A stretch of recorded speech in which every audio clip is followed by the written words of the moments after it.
tried to do the seed harvesting in as contained a fashion as possible because I wanted to keep these seeds to potentially plant a new crop myself. So I put them in between sheets of tissue paper, and I used a rolling pin to basically smash the heck out of my flax. And as you will see, a lot of flax processing just involves smashing the flax in different ways. We broke open those seed balls. We had a lot of the extra bits in there as well, so we spent time winnowing it and sieving it, going through it with my hands, and we ended up with a little collection of seeds that I will serve in the springtime when it is a little bit more ideal to plant that flax outside. Then it's time to ret your flax, and if you ret it, it's kind of like rotting. It's because basically you are rotting your flax. The visible fibers are on the outside of the stems, and then the inside is boom, which you want to remove, and the outside line fibers, which are really long fibers that run from the roots all the way to the tips of the plants that we want to harvest,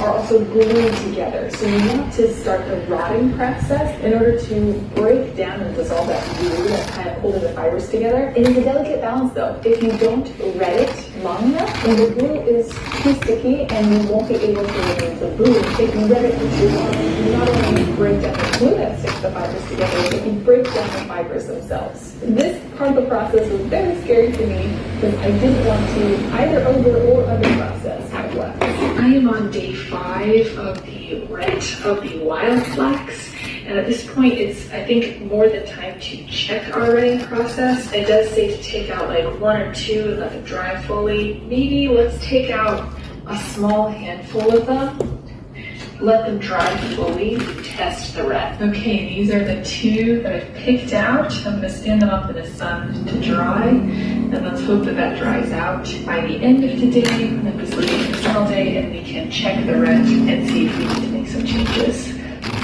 Okay, so these are fully dry. On one side, you're supposed to just break it and see if the fibers come loose easily from the rest.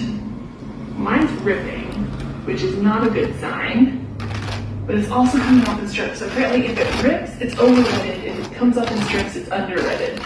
So right now, kind of feels like it's both. The other thing is this feels very bendy and not, it's supposed to snap.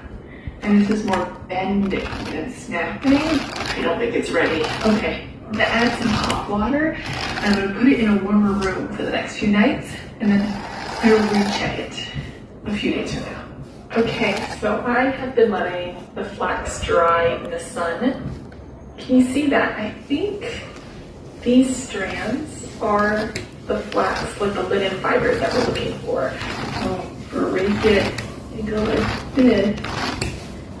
You should see everything snapping off, and then we're left with these long lines of things. And I believe that right there is basically the linen. These are the linen fibers, I'm pretty sure.